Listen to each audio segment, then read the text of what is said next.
Sa pagsalubong sa Kadayawan Festival 2013, ang SM City of Davao ay naglaan ng espasyo para sa Agri-Trade Fair na kung saan ang mga Davaoenos ay makakabili ng mga halaman tulad ng mga bulaklak, ornamental plants, herbs, seedlings at mga landscapes para sa kanilang mga tahanan.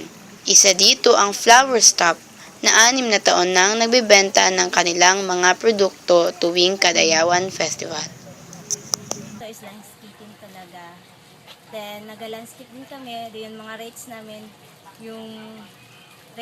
yung malaki is 25,000. Yung maliit is 5,000 yung sa water, water picture. Pag sa, sa mga kawa naman namin is for 450. Then, stand ng kawa is 350 yung maliit.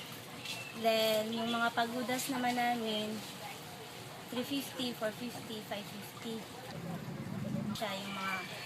Basta dito, yung nagapunta dito is talaga para pang landscape lang talaga kami.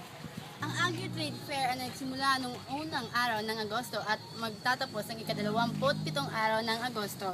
Ito si Jill Bravo, nagbabalita, Happy Kadayawan, Davao!